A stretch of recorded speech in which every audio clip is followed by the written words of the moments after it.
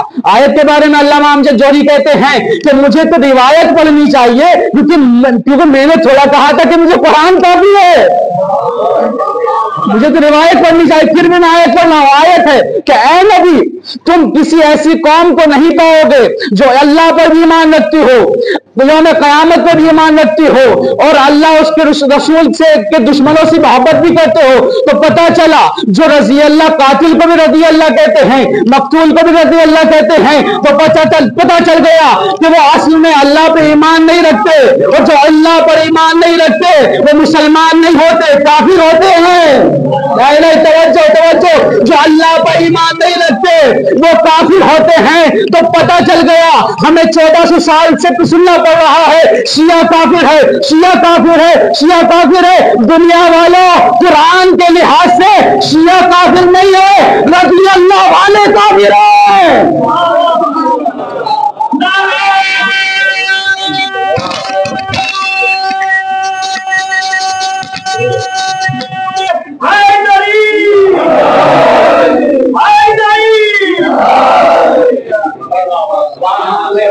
صلوات پڑھیں محمد.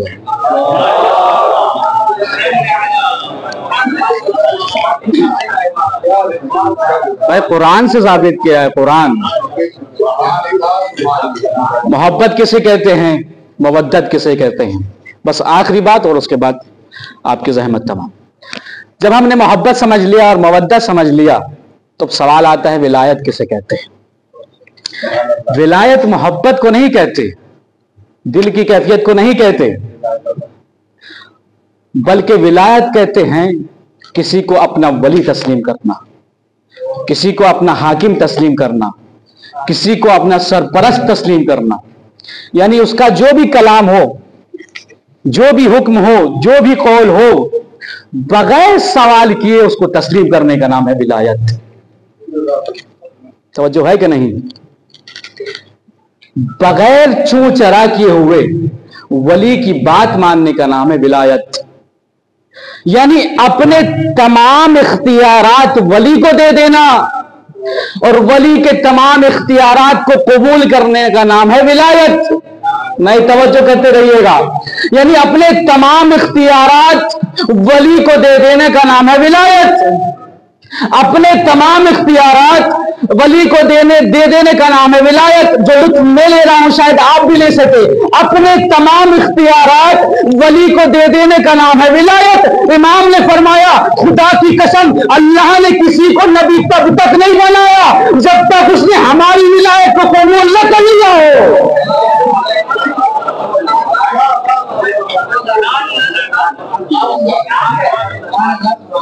امام کی حدیث ہے. یعنی ولایت کسے کہتے ہیں؟ اپنے تمام اختیارات ولی کو دے دینا. قرآن سے پوچھتے ہیں کون کون ولی ہے. بسم اللہ الرحمن الرحیم. اللہ ولی الذین آمنوا یخرجہم من الظلمات الی النور. اللہ مومنین کا ولی ہے. کیا کرتا ہے؟ ظلمات سے نکالتا ہے اور نور کی طرف لے جاتا ہے. غور طلب بات یہ ہے کہ ظلمات لفظ ہے جمع کا, نور لفظ ہے واحد کا, اور سارے صاحب علم جانتے ہیں کہ جمع کم از کم 3 پر منطبق ہوتی ہے. آئے آئے آئے آئے تھوڑا لطف لیجیے گا. کم از کم 3 پر منطبق ہوتی ہے. یعنی اگر ترجمہ کروں تو یہ ہوگا کہ اللہ صاحبان ایمان کا ولی ہے اور وہ کم از کم 3 اندھیروں سے نکالتا ہے, ایک نور کی طرف لے جاتا ہے.